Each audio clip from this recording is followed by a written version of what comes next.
Last దాకా చూడండి, subscribe చేయండి. ఉగాది రోజు మనం పచ్చడి ఎలా చేసుకోనాం.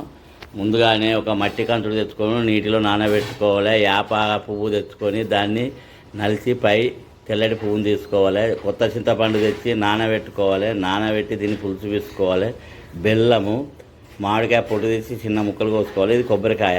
ఇప్పుడు కుండను మనం అలంకారం ఎలా చేస్తాం ఈ వీడియో చూపిస్తాం. కుండను పూజించుకున్నాం. ఇలా నామం పెట్టి కుండ చుట్టూరుగా ఇప్పుడు ఈ పచ్చడి కుండ పూజించుకున్నాం. దీనికి యాపాకు దండ, ఈ యాపాకు దండ కట్టాలి.